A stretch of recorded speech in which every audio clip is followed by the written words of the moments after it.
Magandang araw muli mga idol.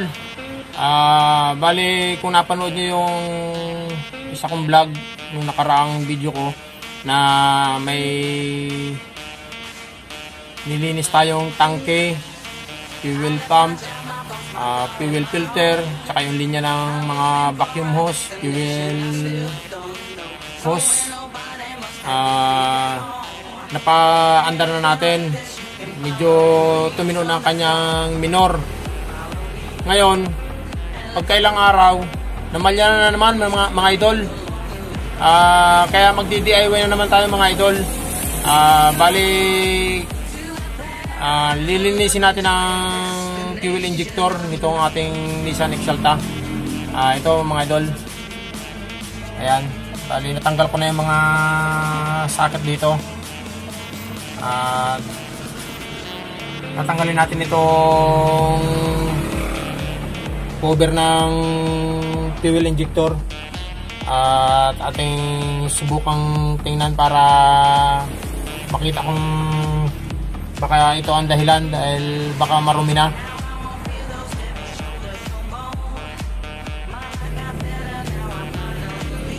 Gumawa nga pala ako ng special tools mga idol. Ito kasi mahirap buksan ito dahil tuko dito yung ating Phillips screw. Ito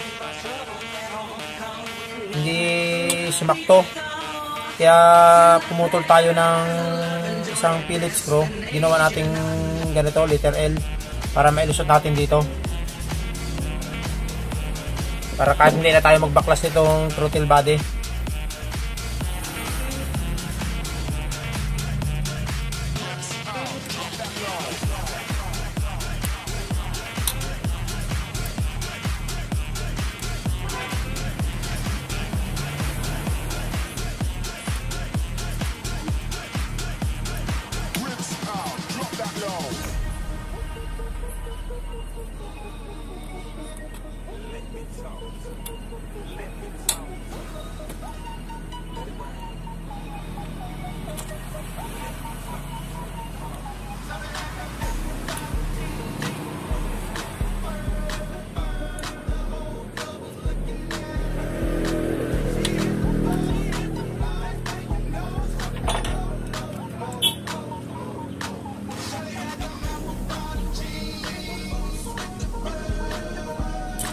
And tanggalin natin yung cover ng fuel injector.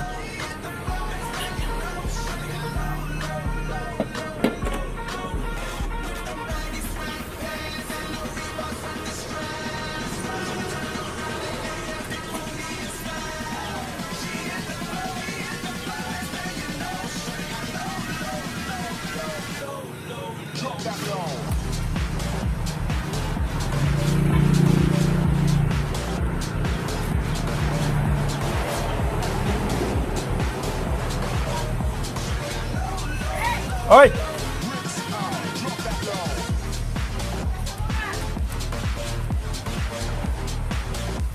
Tsaga lang mga idol. Makunat. Tanggalin. Alalay lang natin pagtanggal para hindi ma-damage.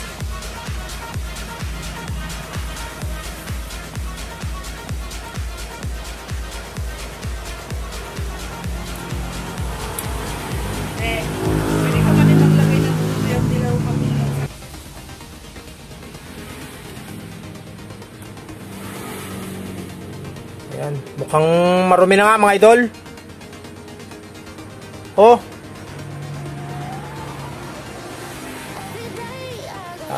Lilinisin natin mga idol. Ayan. Nalinisin natin mga idol. Ayan. Ito. Ibabalik na natin mga idol.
Okay na mga idol. Kabit na natin yung tinanggal natin kanina na fuel injector. So ito mga sakit niya. Yan, testingin naman natin na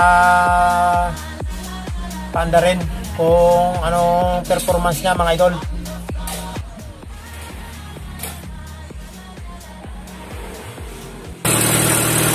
Yan, napa-start na natin mga idol.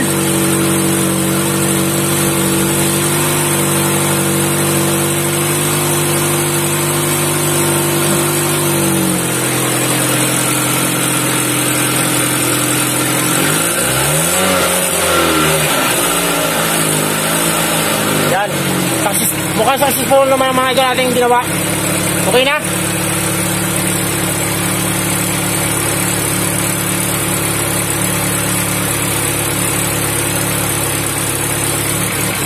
Ayos na mga idol.